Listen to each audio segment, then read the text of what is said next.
Bonjour à toi mon ami, je te souhaite la bienvenue sur la chaîne La Voix de Dieu. Nous sommes ensemble pour une nouvelle étude biblique qui a pour titre, donc tu as dû le voir sous la vidéo, être conforme pour plaire. Donc je suis Lucilla, je t'accompagne chaque dimanche pour travailler ensemble, analyser, méditer la parole de Dieu à travers notre livre de référence qui est la Bible. Donc, entrons dans le vif du sujet. Alors, quand on dit être conforme pour plaire, ça veut dire quoi? Il y a une question qu'on se pose d'emblée, hein.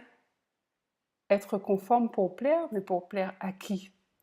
Alors, notre verset biblique phare pour cette étude est Jacques, chapitre 4, verset 4, mais nous allons le lire tout à l'heure. Il est vrai que nous vivons dans un monde où les gens ont tendance à se copier, à vouloir être semblables les uns aux autres, à faire les mêmes choses, comme si la société en elle-même, donc toute cette multitude d'individus, voulait rentrer dans un cadre commun, dans un moule. Donc c'est un constat que j'ai fait et le Saint-Esprit m'a conduit à faire et à te proposer cette étude biblique basée sur ce constat. Ils veulent répondre aux standards dictés par la société. Donc dans la société, on retrouve les médias, on retrouve tous ceux qui dictent un petit peu les influenceurs de ce monde. Deux, ils veulent, comme qui dirait, se fondre dans la masse, ne pas faire de vagues, ne pas se faire repérer, ne pas faire trop de bruit, donc être conforme aux autres justement pour ne pas se faire remarquer. Trois, vraiment avoir dans le détail des comportements semblables, la même coupe de cheveux, le même style de vêtements, ils aiment le même style de musique, donc en ce moment c'est la génération où la mode, Beyoncé, regarde les mêmes séries à la télévision. En ce moment on retrouve par exemple dans la communauté à peau noire, la mode nappy, il y a aussi en ce moment la mode du Black Friday, à un moment donné c'était la mode des plateformes shoes, enfin bon, tu vois ce que je veux te dire parce que on peut retrouver comme ça plein de critères où tout d'un coup il y a comme une émulation, comme si les gens étaient attirés, je dirais même aspirés vers la même chose, vers ils ont la même ligne de conduite, ils vont dans la même direction. Voilà ce que je veux dire. Ils vont dans la même direction. À un moment donné, c'est comme si le vent soufflait dans une seule direction et tu retrouves la plupart des gens qui sont aspirés dans cette direction. Et tu sais, ce fait-là n'est pas anodin. Et la Bible nous l'enseigne, la Bible nous met en garde contre ce principe et c'est là l'objet de cette étude biblique, voir en quoi la Bible nous met en garde et les préconisations de Dieu pour ses enfants par rapport à ces phénomènes de mode et ce que j'ai appelé être conforme pour plaire. En plus de ça, on a l'impression, ou du moins on peut avoir l'impression que la société, d'un point de vue spécifique, mais plus globalement, le monde crée chez les gens ou fait en sorte de créer chez les gens les mêmes besoins, les mêmes envies, les mêmes désirs. On va te proposer le même style de télé. On te propose, là maintenant, si tu veux acheter un téléphone qui n'est pas smartphone, tu vas y arriver, mais tu auras peut-être du mal. Alors, je ne suis pas contre ces choses, hein, attention. Dans les exemples que je prends, que ce soit garde-robe, smartphone, télévision, etc., moi, j'aime bien ces choses-là. Je ne suis pas contre. Je veux juste me focaliser avec toi sur un constat et voir ce que la Bible nous dit par rapport à ça. Mais ça ne veut pas dire que chaque chose en soi est mauvaise, hein, loin de là. Les gens veulent parler de la même façon, ils revendiquent les mêmes causes, ils ont les mêmes comportements, ils veulent avoir les mêmes actions, ils portent les mêmes idées en fait. Et tout ça, ça me rappelle une histoire, enfin quelque chose qui s'est passé de manière assez récente en Guadeloupe. Et c'est l'opération Escargot. Alors, en fait, je t'explique. Ça a démarré par une revendication, si mes souvenirs sont bons, ça concernait les taxis, les chauffeurs de taxi, qui revendiquaient euh, contre une loi ou contre un système qui fait que les chauffeurs de taxi en Guadeloupe n'ont plus accès au port, ou du moins difficilement, pour pouvoir récupérer les croisiéristes qui voudraient visiter l'île, etc., etc. Bref, donc ils avaient une revendication à faire. Et donc, encore une fois, je te prends un exemple. Je ne porte aucun jugement, encore moins sur le fond. Moi, je te parle de la forme, parce que le fond est souvent justifié. D'accord? Donc, je ferme cette parenthèse de mise au point. Donc, en fait, les chauffeurs de taxi revendiquaient. Et ils ont trouvé comme système de revendication de faire une opération escargot. C'est-à-dire qu'ils sont partis d'un point extrême de l'île et pour se rendre à la préfecture de Basse-Terre, qui, si tu connais la Guadeloupe ou si tu connais la carte de la Guadeloupe, Basse-Terre étant le chef-lieu de la Guadeloupe, se trouve au sud de la Guadeloupe. Donc, opération escargot, ça veut dire que ça a créé un embouteillage monstre parce que la Guadeloupe, c'est un pays moderne qui, comme toutes les villes modernes, les gens à une certaine heure, enfin sur un créneau horaire, ils vont tous dans un même sens pour aller travailler. Et ensuite, en fin de journée, ils repartent quasiment tous dans le même sens pour rentrer chez eux. Donc, alors, c'était le matin, donc ça a créé un embouteillage monstre. Les gens ne pouvaient pas déposer leurs enfants à l'école, ne pouvaient pas se rendre au travail, etc., etc. Donc voilà, ça s'est passé. Et ensuite, une semaine après, qu'est-ce qu'on entend aux nouvelles? Il y a une nouvelle opération escargot. Et là, cette fois-ci, c'était, je crois, pour les pêcheurs. Et quelques jours après, il y a eu une nouvelle opération escargot. Et je crois que c'était pour c'était un groupe qui en voulait un bailleur social et qui avait des revendications à faire contre leurs propriétaires bailleurs. Ensuite, il y a eu une opération escargot pour les agriculteurs. Et je me suis dit, mais c'est quoi ça? Enfin, je veux dire, ça y est. Enfin, la revendication peut être tout à fait légitime. Et souvent, je te le répète, elle est légitimée. Alors voilà, on est rentré dans un phénomène de mode en Guadeloupe. Je te dirai quand ça sera terminé, parce que je crois que ce n'est pas encore terminé, parce que la semaine dernière, il y en a eu une autre, une opération escargot. Je crois que c'était les agriculteurs, enfin quelque chose comme ça. Et du coup, je me suis dit, mais tu vois, tout ça, ça m'a mis dans l'état d'esprit qu'il y a quelque chose qui fait que les gens aiment copier se copier les uns les autres. Alors c'est sûr que là, bon, l'opération escargot, ça a plutôt tendance à embêter tout le monde. C'est un exemple très récent que j'ai pris, mais pour pouvoir imager un petit peu, étayer ce que je suis en train de te dire. Bon, donc j'en suis arrivée à me poser la question et pourquoi les gens cherchent-ils systématiquement à plaire aux autres, à avoir un comportement identique à celui des autres, à tenir les mêmes propos, à défendre les mêmes idées, etc. Pourquoi les gens cherchent comme ça à se conformer pour pouvoir plaire? Et le Saint-Esprit m'a dit, et à travers d'autres prédications, je l'ai encore entendu, l'être humain se retrouve dans un sentiment dont parfois il n'a même pas conscience, c'est la peur du rejet. La plupart des gens ont peur d'être rejetés par les autres. Et ça m'attriste parce que je me dis, mon Dieu, mais c'est triste, enfin, quel malheur, quelle leurre, quelle leurre. Pourquoi je dis quelle leurre? C'est un gros mensonge, ça. C'est un gros mensonge du diable. Parce que regarde la création de Dieu. Regarde comment Dieu nous a créés, nous, les êtres humains. Regarde comment il nous a créés. Il y a 7 et quelques milliards d'êtres humains sur Terre. Il n'y en a pas un qui est semblable à l'autre. Tu as des traits de ressemblance, tu peux avoir des points communs, même couleur de cheveux, même couleur d'yeux, même tu peux avoir des goûts similaires, mais tu n'as aucun être humain qui est strictement semblable à un autre. Même les jumeaux monozygotes sont différents, ils n'ont pas les mêmes empreintes. Tu vois, Dieu, c'est quelqu'un qui aime la diversité. Dieu aime ce qui est différent. Dieu nous a créés tous différents. Il aime le fait de savoir que moi, je suis quelqu'un de très créatif, que j'aime parler. Toi, tu es quelqu'un qui est très manuel, tu aimes créer des choses avec tes mains. Euh, euh, Toi, tu es blonde, toi, tu es roux.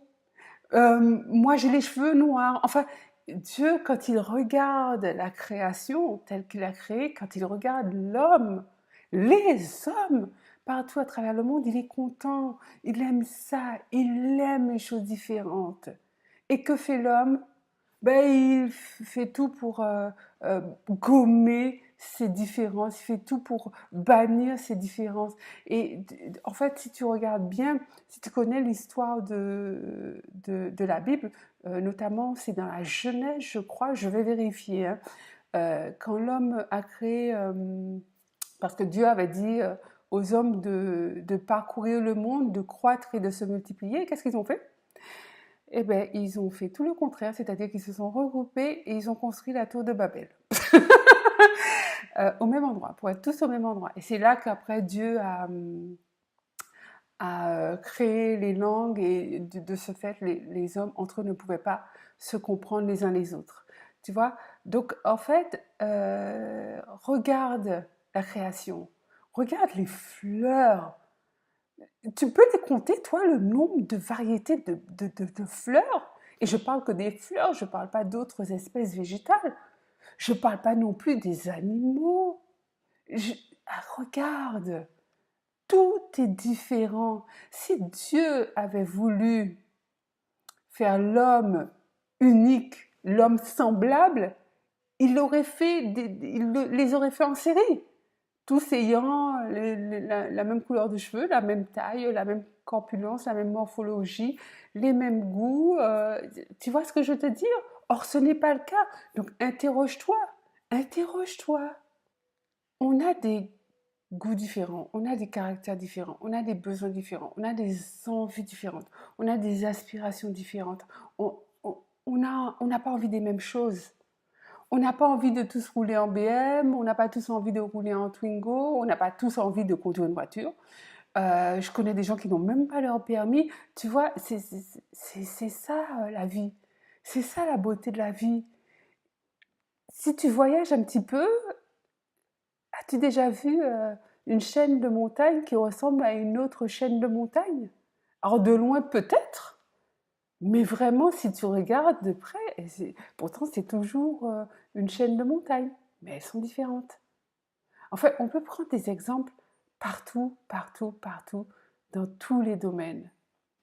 Et pour ce qui me concerne, tu sais, moi, il y a déjà un moment hein, que j'ai compris, je suis fille du roi des rois. Tu es d'accord avec moi? Toi aussi, tu es fille ou tu es fils du roi des rois. Donc moi, en tant que fille du roi des rois, en tant que fille du Tout-Puissant, de celui qui a créé les cieux, la terre, le monde, tout ce qu'il renferme, je suis princesse, tu es d'accord avec moi? Fille d'un roi. Donc pourquoi je devrais me comparer? Pourquoi je devrais chercher à copier, à calquer ce que fait tout le monde? Je peux aimer des choses que je peux voir une belle robe sur une dame et dire ah ouais la robe est jolie, oh, j'aurais bien aimé avoir la même et si toutefois je la vois dans un magasin j'irai l'essayer et si elle me va l'acheter, pourquoi pas. Mais avoir systématiquement le réflexe d'aller acheter ou de copier des choses qui ne te plaisent même pas, moi non, il n'en est pas question. Mon Père le Tout-Puissant m'a fait tel que je suis. Il m'a accepté tel que je suis. Il m'a demandé de venir à lui tel que je suis, sans hypocrisie, sans faux semblant, tel que je suis. Et je vais chercher je vais chercher à ressembler à quelqu'un d'autre. Je vais chercher à m'habiller comme une chanteuse, comme Beyoncé ou comme je ne sais trop qui du showbiz. Porter les mêmes tenues, avoir les mêmes mimiques, fredonner les chansons même si je les aime pas, ou même si je ne les comprends pas. Il n'en est pas question. Il n'en est pas question. Je préserve mon unicité. Et j'ai toujours élevé mon fils grâce à Dieu, qui m'a fait comprendre ces choses-là, à préserver, à cultiver son unicité, son authenticité. Je lui ai dit depuis qu'il est petit, et je continue de lui répéter. Bon, maintenant, comme il comprend les choses, donc il a grandi avec ça. Donc, je lui dis, tu es unique, et ça, tu dois en être fier. Tu ne dois pas chercher à copier les gens. Tu peux aimer, peut-être acheter quelque chose qui te plaît parce que tu l'as vu à la télé ou tu as vu quelque... Oui, mais ça ne doit pas être un réflexe, ça ne doit pas être un mode de vie de vouloir calquer ce que font les gens, de calquer la manière dont parlent les gens, de calquer le style vestimentaire des gens. Non, aie ton propre style. Et je vous assure qu'il a son propre style. Et je pense qu'il est à l'aise parce que je lui ai toujours dit ça. Je lui ai dit, tu es unique, tu as un grain de beauté là, tu es le seul à l'avoir, ça fait partie de ta personne. Enfin, et je te dis la même chose. Je te dis, sois fier de qui tu es, sois fier de qui tu es. Grand gloire à Dieu de qui tu es. Rends gloire à Dieu d'avoir fait la personne que tu es là, en train de regarder cette vidéo. Moi, je le bénis pour ta vie. Je bénis Dieu pour ta vie. Je bénis Dieu pour ma vie. Je bénis Dieu pour nos vies. Tu comprends? Et tu sais, ça me fait penser à un passage qu'on retrouve c'est un psaume de David. Et il dit, je te mettrai aussi le passage, je ne l'ai plus en tête, où il dit, je te loue mon Dieu de m'avoir fait une créature si merveilleuse. Mais oui, Dieu a fait chacun d'entre nous une créature merveilleuse, ayant des qualités en elle merveilleuses, des traits physiques merveilleux, ayant un esprit merveilleux capable de communiquer avec lui. C'est à nous d'en prendre conscience, c'est à nous de nous en servir, c'est à nous d'être reconnaissants envers Dieu pour ça et de lui remettre toute la gloire parce que c'est lui qui nous a créés différents.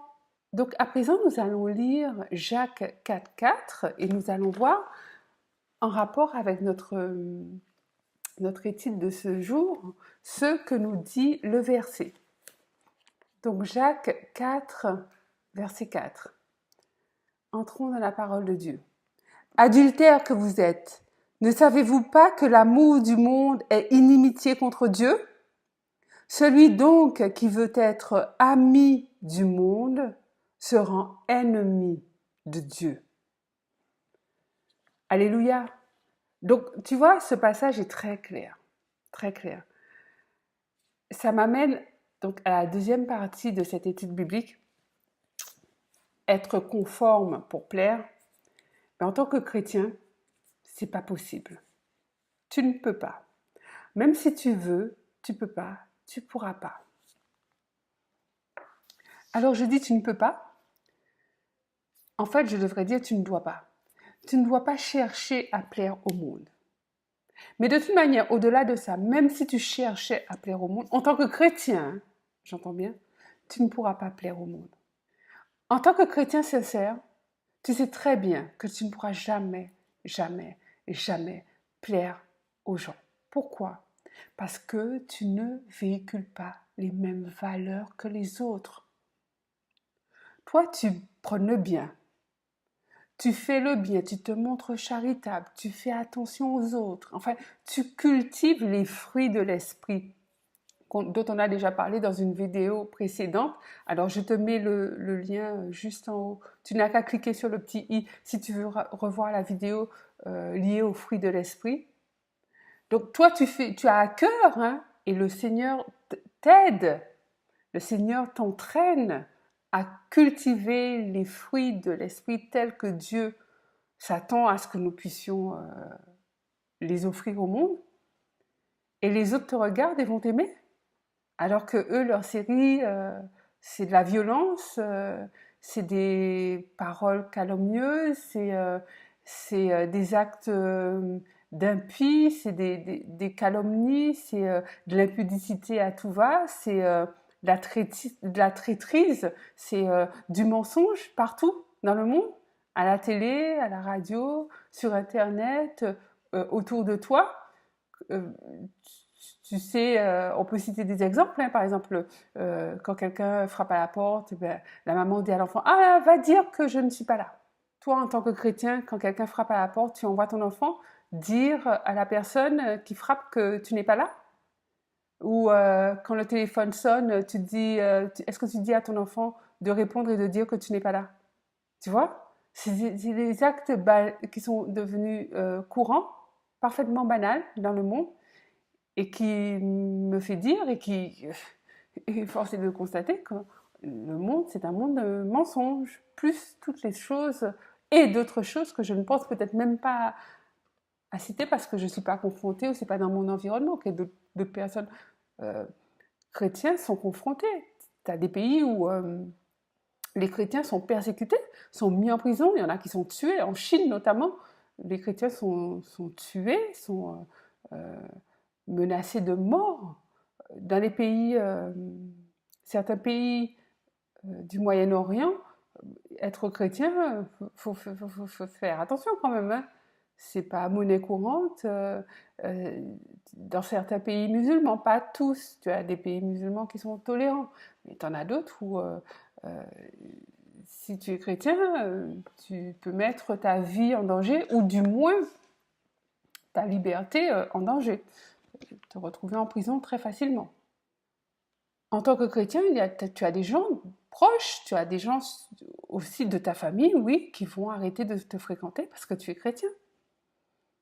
Parce que tu parles de Dieu sans cesse, ou tu parles de Dieu à chaque occasion, et où tu rentres pas dans les commérages, tu rentres pas dans les cancans, tu rentres pas dans la calomnie, tu parles pas des gens, c'est pas ton problème. Je veux dire, ce qui te concerne pas ne te concerne pas. Quand tu vois quelqu'un, que ce soit un frère en Christ ou que ce soit quelqu'un d'autre qui commet une erreur, quelle que soit cette erreur, tu te gardes de jugement en tant que chrétien et tu pries pour cette personne. Est-ce que c'est un comportement qui est commun, qui est courant? Non. La plupart des gens vont condamner, vont calomnier. Alors là, maintenant, avec Internet, n'en parlons pas. Ça déverse, ça déverse, ça déverse. Les gens lisent, les gens répondent et ils relisent et ils répondent encore et ils re-relisent et ils répondent. Enfin, un truc parfaitement inutile et qui ne sert qu'à calomnier et enfin, ça n'édifie personne. Ni celui qui calomnie, ni celui qui est calomnié, ni celui qui lit les calomnies ou qui entend ou qui écoute. Tu vois? Et pourquoi je dis que même si un chrétien sincère essayait de plaire au monde, il n'y arriverait pas? Ben, il n'y arriverait pas tout simplement parce que notre modèle Jésus n'y est pas arrivé. Il n'est pas arrivé. Alors quand même, je veux dire, pour faire comme Jésus, à mon avis, on sait, hein, on sait, c'est mission impossible, ça n'existe pas. Mais en fait, il portait la bonne parole, n'est-ce pas? Il avait à cœur de sauver l'humanité, de racheter l'homme du péché originel. Et qu'est-ce qui s'est passé? On l'a tué après l'avoir battu, injurié, insulté, calomnié, craché dessus et fait voir toutes sortes d'atrocités. Donc, nous, à notre petit niveau, tu penses qu'on sera plus accepté? Non. D'ailleurs, il nous a avertis, hein. Il nous a dit, avant de mourir et de ressusciter, qu'on serait rejeté d'une manière ou d'une autre. Alors le rejet n'est pas forcément violent. Moi, de mon côté, je vis dans un pays où le christianisme est roi, si je peux dire ça comme ça. Donc ça veut dire que si tu peux vraiment parler de Dieu, il y a une très très grande tolérance par rapport à ça. Donc je vais pas forcément subir le même rejet que quelqu'un qui vit en Chine ou quelqu'un qui vit dans un pays comme l'Europe ou alors la laïcité de la France. Tu vois ce que je veux te dire?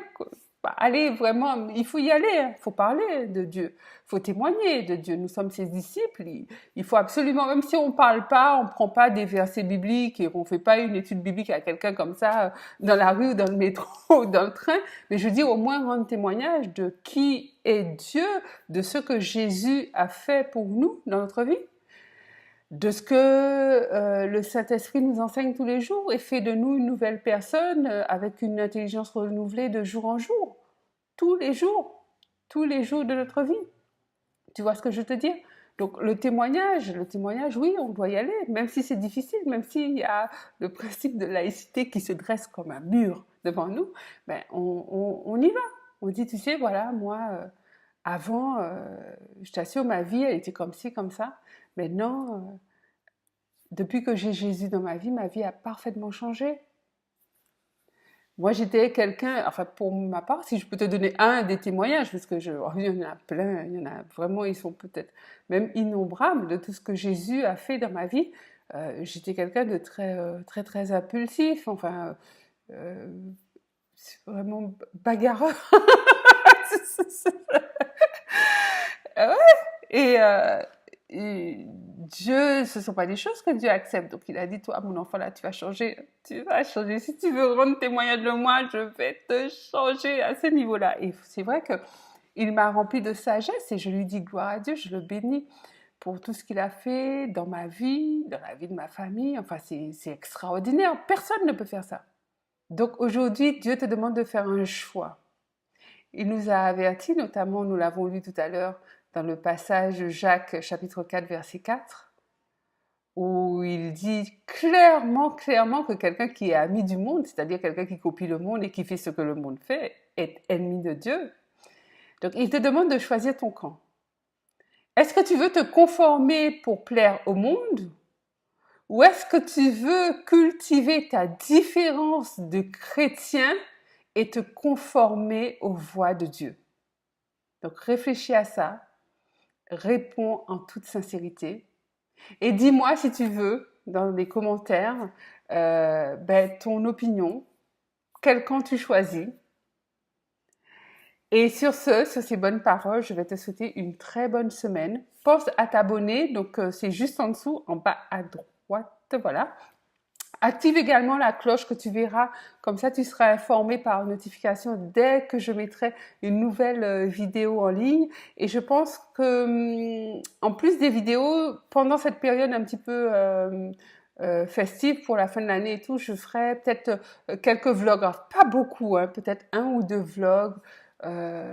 J'ai à cœur de te parler de Noël, de l'esprit de Noël, ce que dit la Bible par rapport à ça. Donc, je crois que je ne ferai pas sous forme d'études bibliques, comme tous les dimanches, mais je ferai dans la semaine, peut-être dans la semaine qui précède Noël, sous forme de vlog. Ce sera bon, un environnement un petit peu différent. Enfin bon, je t'en dis pas plus. Alors, pense à t'abonner. Vas-y. Et clique sur la petite cloche. Bon, sur ce, je te souhaite une très bonne semaine. Sois béni, garde les voies de Dieu, cherche constamment la face de Dieu. Je te souhaite plein de bonnes choses, une belle semaine et je te dis à bientôt.